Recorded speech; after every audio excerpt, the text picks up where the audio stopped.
Hello बच्चों, चलिए प्रश्न को पढ़ते हैं। जब प्रबल अम्ल की 50 ml मात्रा को किसी प्रबल क्षार की 50 ml मात्रा के साथ मिलाया जाता है तो तापमान 4.5 डिग्री सेंटीग्रेड बढ़ जाता है। उस समय तापमान में कितनी वृद्धि होगी जब समान अम्ल की 100 ml मात्रा को समान क्षार की 100 ml मात्रा के साथ मिलाया जाएगा। तो चलिए बच्चों, देखते हैं मुख्य अवधारणा। मुख्य अवधारणा देखिए, यहाँ पे क्या लिखा हुआ है?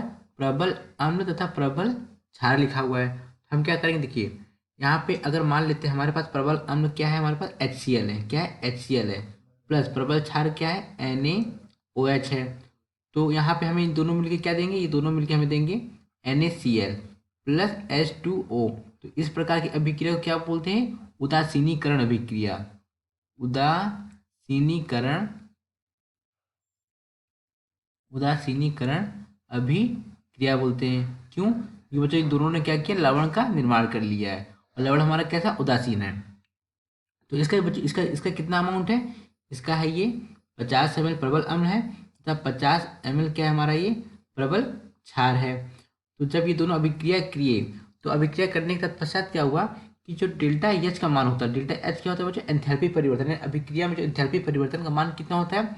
-57.4 किलो जूल मोल इनवर्स होता है।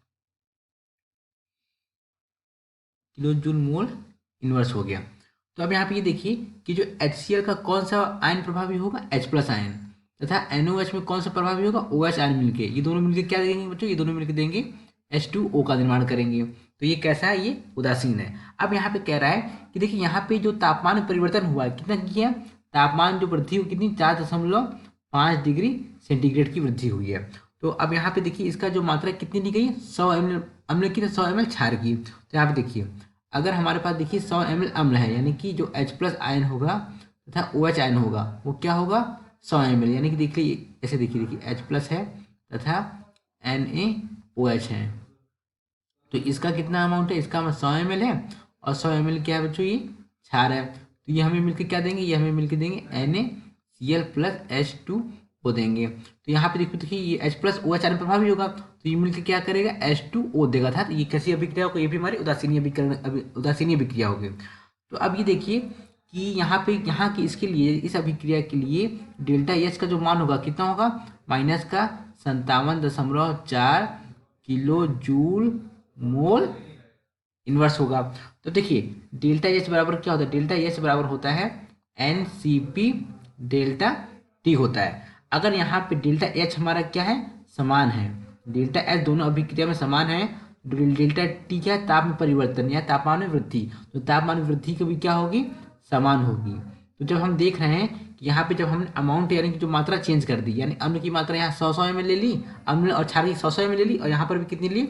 अम्ल की मात्रा 50 ml तथा क्षार की मात्रा 50 ml ली है। तब एक अभिक्रिया में अम्ल तथा क्षार की मात्रा समान है और इस अभिक्रिया में क्या है? दोनों की अम्ल क्षार की मात्रा समान है।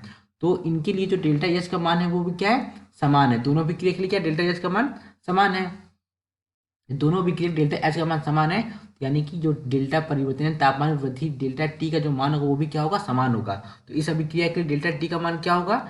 डेल्टा टी का मान कितना होगा? 4.5 डिग्री सेंटीग्रेड होगा। यानी तापमान में कितनी की वृद्धि होगी? 4.5 डिग्री सेंटीग्रेड की। क्यों ऐसा हो रहा है? क्योंकि बच्चों ये हमारा संबंध होता है क्या? डेल्टा एच बराबर NCP डेल्टा टी होता है, जिस कारण डेल्टा एच का मान अगर समान है तो हमारा डेल्टा टी का मान भी क्या होगा? समान होगा। तो दिए गए विकल्प में कौन सा विकल्प सही होगा बच्चों? विकल्प सी, 4.5 डिग्री सेंटीग्रेड। आशा करते हैं आपको समझ आया होगा। धन्यवाद।